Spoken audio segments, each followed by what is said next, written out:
কি সুন্দর দেখতে মাখা ফল। এটা যদি খেতেও সুন্দর হতো তাহলে হয়তো আমার উদ্দেশ্য সফল হইতো না। সকলে মাখাল ফলগুলো খেয়ে ফেলতো। মনিকা, আলিয়াকে এখানে নিয়ে আয়। ঠিক আছে বুড়িমা। ছেড়ে দাও না, আমি তো তোমাদের কোনো ক্ষতি করিনি, কেন ধরে নিয়ে এসেছো আমাকে? ক্ষমা করো বোন আমাকে, আমি যে অসহায়। তোমাকে বুড়িমা ডাকছে, চলো আমার সাথে। বুড়িমা, এই নাও তোমার শিকার। বুড়িমা, কেন কষ্ট দিচ্ছ? এমন করে মুক্তি দিয়ে দাও না সবাইকে। তোর কি মাকাল ফল হওয়ার ইচ্ছা হয়েছে? দয়া করে আমাকে মাকাল ফল বানিও না বুড়িমা।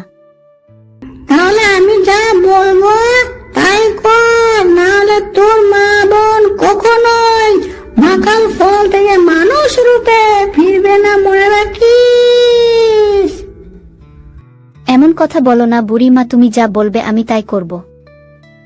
এসবের মানে কি? আমি তো কিছুই বুঝতে পারছি না। তোর তো বুঝে কাজ নেই।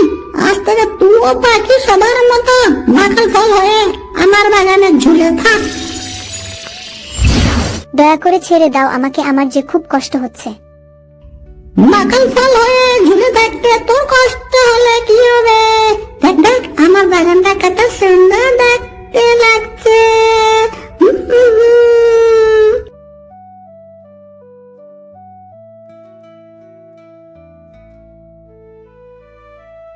উপরওয়ালা, তুমি এমন কাউকে পাঠাও যে বুড়িকে মেরে সবাইকে উদ্ধার করবে। আমার মাত্র 501 জন মানুষ লাগবে। 501 জন মানুষ হলে 1001 জন মানুষকে মাকাল ফল বানানো হয়ে যাবে। 1001 জন মানুষ পূর্ণ হলে সকলকে মানুষ রূপে ফিরিয়ে আনবো। এরপর মহাকাল ডাইনি সামনে সবাইকে বলে দিয়ে আমি সবার থেকে শক্তিশালী হব, রাজত্ব করবো এই পৃথিবীতে। কোথায় যাচ্ছ তুমি বুড়িমা? আমি আমার কাজে যাচ্ছি। তোকে না বলেছি আমি বের হওয়ার সময় পিছন থেকে ডাকবি না? ভুলে গেছে বুড়িমা, মাফ করো আমাকে। ঠিক আছে, শোন, আমার জন্য তোকে রান্না করতে হবে না। আমি কিছুদিনের জন্য এখানে ফিরবো না। না জানি বুড়ি আবার কাদের ধরতে যাচ্ছি। আজ শিমুলতলা গ্রামে যাব। ওই তো একটা মেয়ে কলপারে পানি নিচ্ছে, আশেপাশে তো কাউকে দেখতে পাচ্ছি না। ওই মেয়েটাকে মারতে হবে।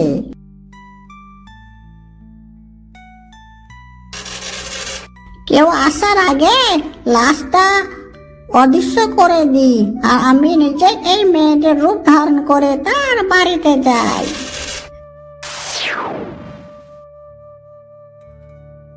হে জুটি, তুই সে কখন পানি নিতে এসেছিস? এখনো বাড়িতে কেন যাসনি? তোর মা তোকে খুঁজছে। এই তো এখন যাচ্ছে বাড়িতে।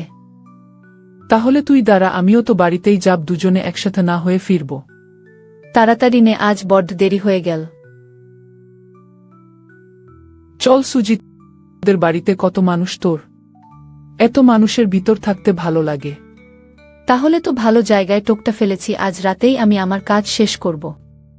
কিরে, সে তো কথা কেন বলছিস না? কখন থেকে কি এত ভাবছিস বলতো? কই কিছু ভাবছি না তো, আমি আমার বাড়িতে চলে যাচ্ছি, তোর সাথে পরে কথা হবে।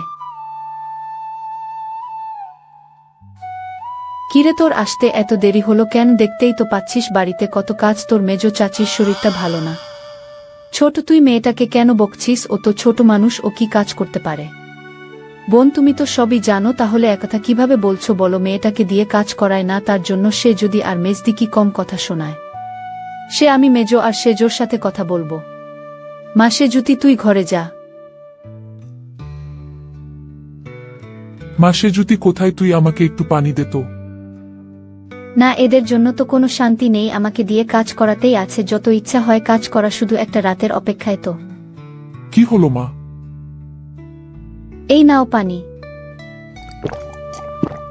আমার কাছে কলসটা দিয়া তোর চাচাদের জন্য মাঠে পানি নিয়ে যাই। এই নাও কলস। ভাই, তোমার ভাইকে তাড়াতাড়ি বাড়ি ফিরতে বলো আজ। ঠিক আছে ভাবি। অনেক রাত হয়েছে, সকলে ঘুমিয়ে পড়েছি, এই সুযোগে সবাইকে আমার আস্তানায় নিয়ে যেতে হবে। বড় চাচি, এত রাতে সেজুতে কেন ডাকছি দেখি তো। এত রাতে ডাকছিস কেন আমাকে? আমার চোখের দিকে একবার তাকাও চাচি। সেজুতির বড় চাচি সেজুতির চোখের দিকে তাকাতেই সেজুতির রূপী বুড়ি তাকে বশ করে নেয়। এরপর সে তার মেয়ে চাচি সেজু চাচি ও তার মায়ের ঘরে গিয়ে একই কথা বলে সবাইকে বশ করে ফেলে।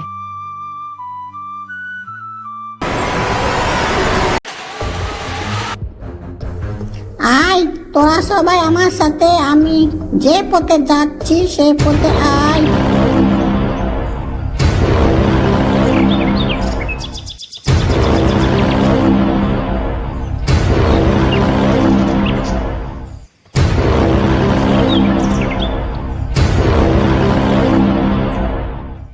বর্দি মেয়ে যদি ছোট, আমরা কোথায় এখানে কিভাবে এলাম আমরা? বর্দি, আমার খুব ভয় করছে, চারদিকে তো জঙ্গল মনে হচ্ছে। ভয় পাস না, শান্ত হও। কিন্তু এটা তো একটা মাকাল ফল বাগান মনে হচ্ছে। তোমরা আর এত ভেবো না, আমি এনেছি তোমাদের সবাইকে কেন এনেছেন এখানে আমাদের বুড়িমা? আমার আশা পূর্ণ করতে। আমি 1001 জনকে বলি দিয়ে মহাশক্তিশালী হব। দয়া করে আমাদের ছেড়ে দিন বুড়িমা, আপনি যা বলবেন তাই করব, আমরা কিন্তু আমাদের বলে দিবেন না। এত কষ্ট করে তোদের ধরেছি, ছাড়ার জন্য নয়। আজ থেকে তোরাও বাকি সবার মতো মাকাল ফল হয়েই থাক।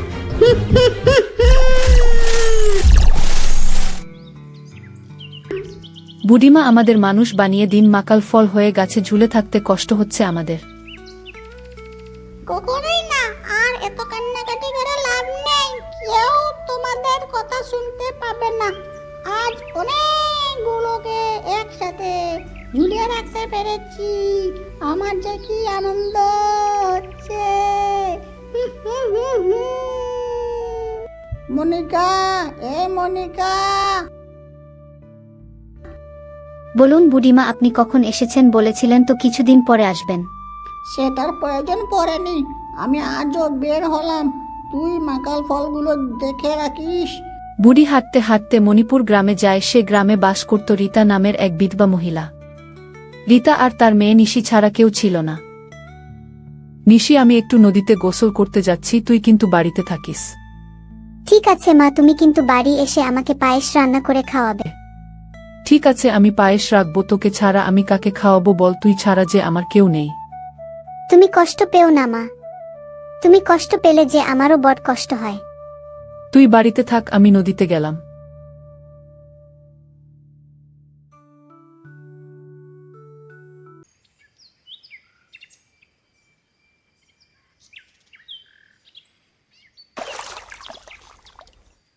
এই মেয়ে নদী থেকে উঠলে ওকে অজ্ঞাত করে ওর রূপ ধরবো।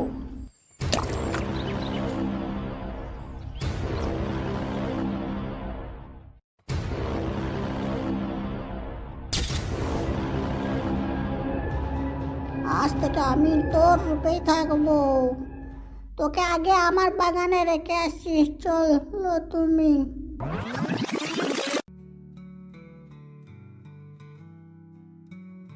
এসেছো মা, এবার আমাকে পায়েস রেঁধে দাও।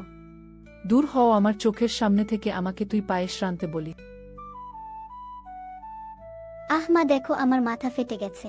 তাতে আমার কি? ধুর, এখানে একটাও মানুষ নেই, কেন যে এলাম তাতে কি? পাশে তো মানুষ আছে।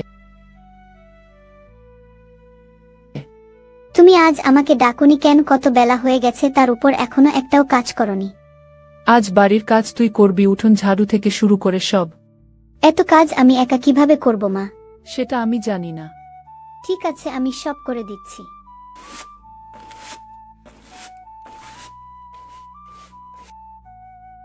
মা, কাজ হয়ে গেছে সব, এবার আমাকে কিছু খেতে দাও, খুব খিদে পেয়েছি আমার। তোকে খেতে দিব আমি? বাপ মরে তো বেঁচে গেছে, আফুরটাকে আমার ঘাড়ে রেখে গেছে। বেরিয়ে যা বলছি বাড়ি থেকে। আমি চলে গেলে যখন তোমার ভালো হয় তখন আমি চলে যাচ্ছি মা। আফরটা তো চলে গেছে, বেশ হয়েছে, এবার শান্তিমতো আমি আমার শিকার ধরতে পারবো। আমি তো হাঁটতে হাঁটতে জঙ্গলে চলে এসেছি, এই গাছের নিচে একটু জিরিয়ে নেই। বাবা তুমি কেন চলে গেলে? আমাকে রেখে দেখো মা আমার সাথে কেমন খারাপ ব্যবহার করছে। ওই পথ দিয়ে এক পরী যাচ্ছিল, নিশিকে দেখতে পেয়ে পরী তার কাছে আসে। কি হয়েছে ছোট্ট মেয়ে, তুমি এখানে এভাবে কাঁদছো কেন? তোমাকে কেন বলবো? তুমি আমাকে তোমার দুঃখের কথা বলে দেখো, আমি তোমার সব দুঃখ দূর করে দেব। সত্যি? কিন্তু তুমি কে? আমি পরী। তুমি পড়ি? তাহলে তোমাকে আমার কষ্টের কথা বলাই যায়। আমার মা আমাকে খুব ভালোবাসতো, কখনো চোখের আড়াল হতে দিত না, কিন্তু আজ 2 দিন আমার সাথে খুব বাজে ব্যবহার করছি। বিশ্বাসটা আমার খটকা লাগছে। দাদাও আমি আমার জাদু আনায় দেখছে কি হয়েছে।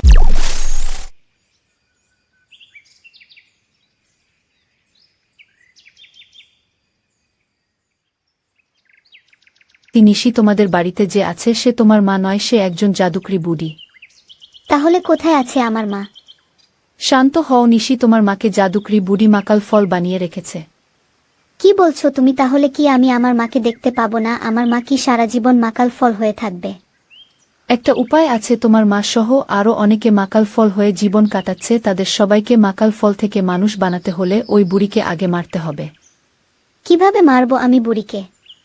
বুড়ির মাকাল ফল বাগানে একটা সোনালী মাকাল ফল আছে, তার ভিতর বন্দি আছে একটা বিড়াল, বিড়ালের পেটের ভিতর একটা পাখি আছে, সেটা মারতে পারলেই বুড়ি মারা যাবে। এ কঠিন কাজ কি তুমি পারবে?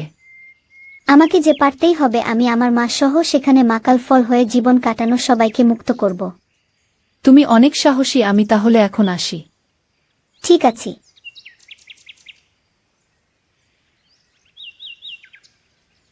এই তো সেই মাকাল ফল বাগান। এই বাগানে কেউ নেই, এই সুযোগে আমাকে সোনালী রঙের মাকাল ফলটা খুঁজে বের করতে হবে। কে মাকাল ফল বাগানে? আমি। তুমি এখানে কেন এসেছো? এখান থেকে চলে যাও। তুমি কে? বুড়ি মা দেখলে তোমাকে মেরে ফেলবে। ওই বুড়ি মারার আগেই আমি বুড়িকে মেরে ফেলবো, যে করেই হোক আমি আমার মাকে উদ্ধার করব। তুমি কি জানো বুড়ি কিভাবে মরবে? হ্যাঁ জানি। তাহলে আমি তোমাকে সাহায্য করব বুড়িকে মারার জন্য। তুমি আমাকে বলো কি করলে মরবে বুড়ি? আমি জানি কোথায় আছে সে সোনালী মাকাল ফল, তুমি আমার সাথে এসো।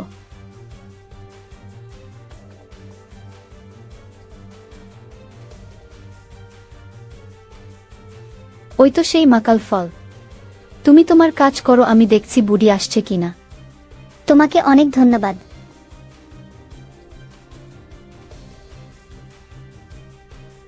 মনিকা নিশি পরীর কথা মতো সোনালী মাকাল ফুল 2 ভাগ করে। এই তো বিড়াল।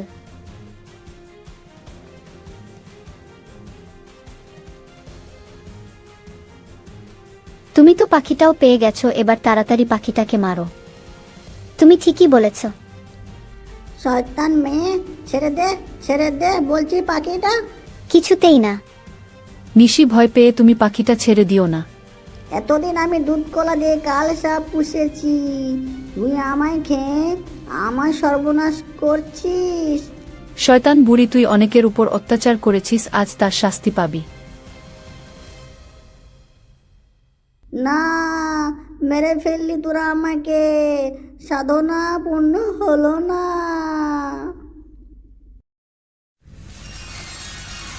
মানুষ রূপে ফিরেছো, জানো আমি আজ কয়দিন কত কষ্ট পেয়েছি।